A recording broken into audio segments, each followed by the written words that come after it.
Welcome to part 3 of Who Needs a Superhero? Chapter 13. Captain America, shielded from sorrow. What good is God as a shield? The Bible makes wonderful promises and bold, sweeping statements of encouragement about God's overarching protection of the faithful.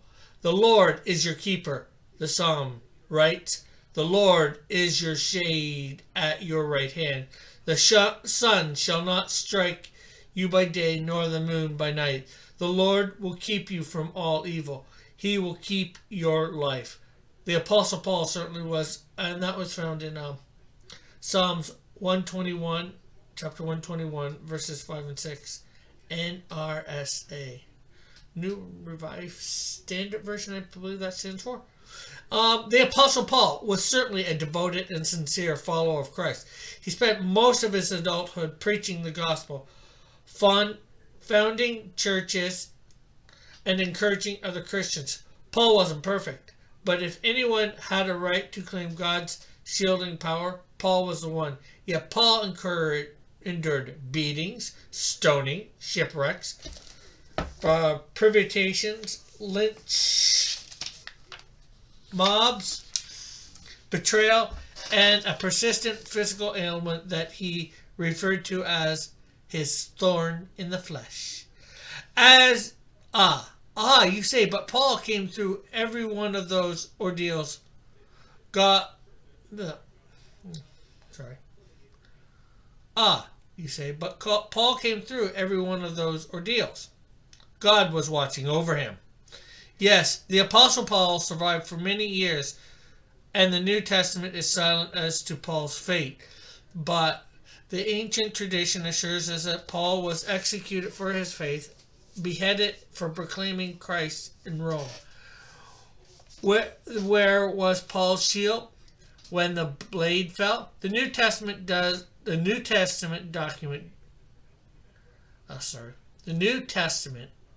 document other examples of early believers whose faith cost their lives. Stephen, the first martyr of the fledgling Christian movement, was stoned to death by an enraged mob. James, the son of Zebedee, was put to the sword by Herod Agrippa. James, the brother of Jesus, was stoned and clubbed to death. And if ancient traditions are reliable, of Jesus' 12 disciples, only John died of old age. The rest were stoned, burned, flayed, or stabbed for their loyalty to Christ. And consider how Jesus himself died. After being betrayed and forsaken by his own disciples, Jesus was unjustly convicted on the basis of a perjured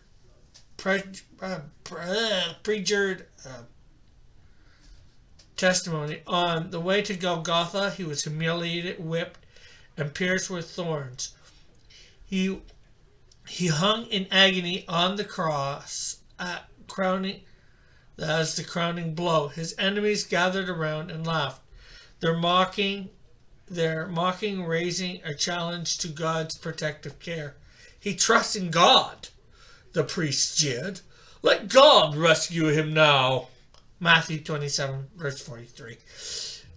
In the view of how Jesus suffered and died, surely we cannot claim that God always protects the faithful from pain and death. A skeptic might conclude that God's protection is like a cheap insurance policy that only covers us when we don't need it. But even if God doesn't exempt us from every calamity, this doesn't disprove the reality of God's shielding presence in life. Surely faith is not a suit of supernatural armor that guarantees our safety in all circumstances. Perhaps God has a good reason for allowing the occasional hardship and danger to afflict us. How can we explain both the reality of risk and the reliability of God? In classic myths, heroes are usually tested severely before they reach their full stature. Even comic book heroes follow this pattern. Peter Parker, the Amazing Spider-Man. After the murder of his beloved Uncle Ben. I read that wrong. Peter Parker became the Amazing Spider-Man after the murder of his beloved Uncle Ben. Daredevil gained his powers in an accident that robbed him of his sight. Iron Man was invented to overcome the accident that damaged Tony Stark's heart. Green Arrow learned his skill with the bow after being stranded on a deserted island. Wonder Woman and the Amazons of Paradise Island grew strong because of their earlier captivity. To Hercules, Jim Corrigan was murdered on the eve of his wedding, and only afterwards could he take up the mantle of the Spectra. We could just as easily make a long list of real people who achieved heroic stature through overcoming childhood diseases, crippling accidents, poverty, and other hosts of hardships. When asked to name some of the best times in her life, an acquaintance of mine spoke of the dark days after the death of her son. Seeing the surprise on my face, she said, "You asked about the best times, not the most pleasant." That was a bitter and heartbreaking experience, but nothing else in my life led to so much growth or taught me so much about God and myself. Could it be that suffering serves as a vital purpose, that God has good reason to allow some hardships into our life? What if risk and struggle are necessary for our growth as human beings? Maybe hardship is the school that teaches us to become our best selves. This is a really long part. Some years ago, I planted a runt ash tree in the side of our yard.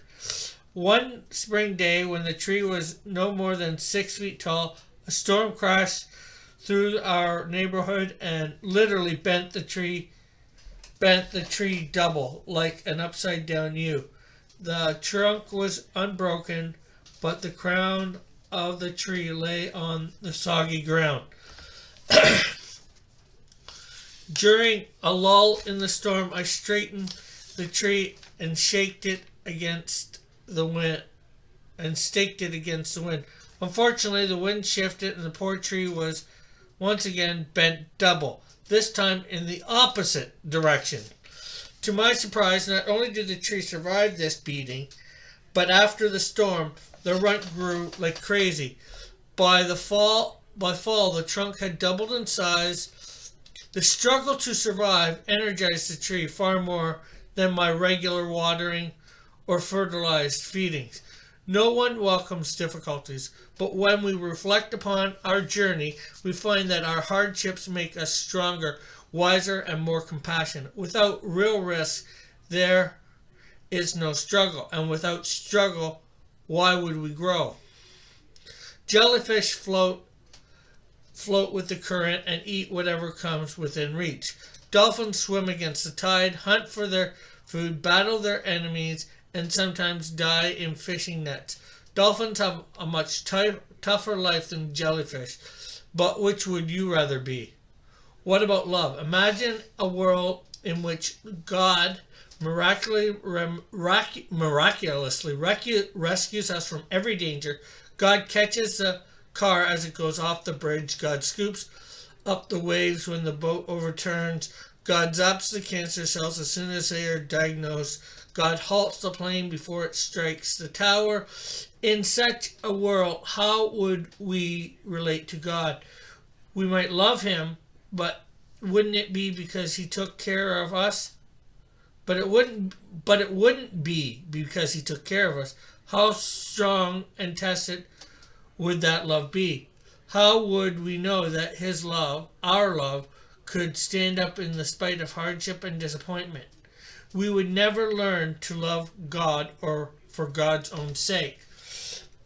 In the prologue to the biblical book of Job, God and Satan had a conversation. about upright Job, Satan sneers that Job only serves God because it is in his best interest to do so. God proposed Job and shielded him from every setback. Satan implies that Job's love doesn't count for much because it comes so easily. To give the devil his due, Satan makes a good point. The rest of the book describes Job's struggle to hang on to God in spite of poverty, bereavement, and sickness. By the end of the book, Job has become a bigger person, and his love has a dimension that was missing before.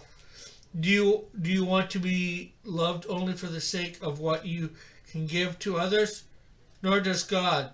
God wants our love on that basis. Nor does God want our love on that basis. The most perfect love has a no matter what through thick and thin quality. Real love will not write off God when things turn sour. Real love survives when we are disappointed or angry with God. In a painless world, we would never learn the devoted love that prays, not my will, but yours. That prayer contains one of the most crucial things about suffering. At least sometimes what appears to be a bad loss turns out to be a good thing. I've discovered this lesson many times in my life. In fact, one more time recently, when our basement flooded. After the initial shock, we realized the damage was minimal.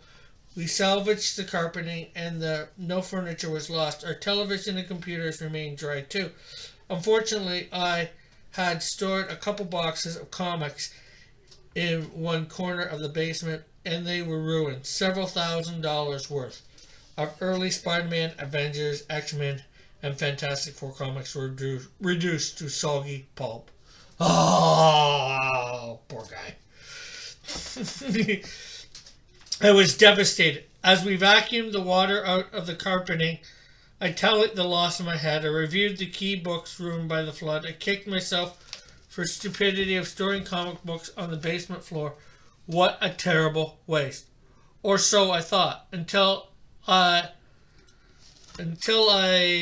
inventoried the boxes. Actually, none of my personal collection was stored in the basement.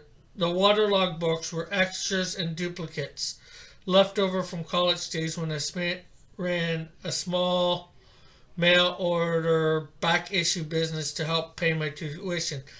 The boxes held stock I hadn't looked at in 15 years. In that time, the books had increased dramatically in value.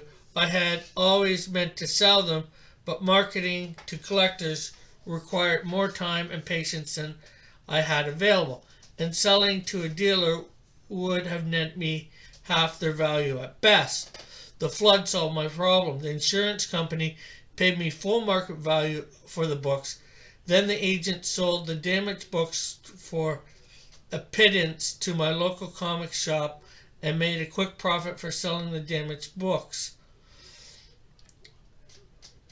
And the local collectors got some great comics that normally would have been priced out of reach. Everybody was happy, and the insurance company still made money that year. Admittedly, soggy comics are a trivial example of suffering, but most of us can cite weightier blows that turned into blessings. A broken wedding engagement opens the way for a healthier relationship with someone new. The loss of a job frees us to pursue a career which we had only dreamed. A serious illness invites us to comfort old grievances. Financial calamity strengthens the ties of a stale marriage. Such stories are too commonplace to be remarkable. The burden we despise today may become the very thing we celebrate tomorrow. And that is the end of part 3. I know it was very, very long, what we're used to. Stay tuned for part 4, The Invisible Edges.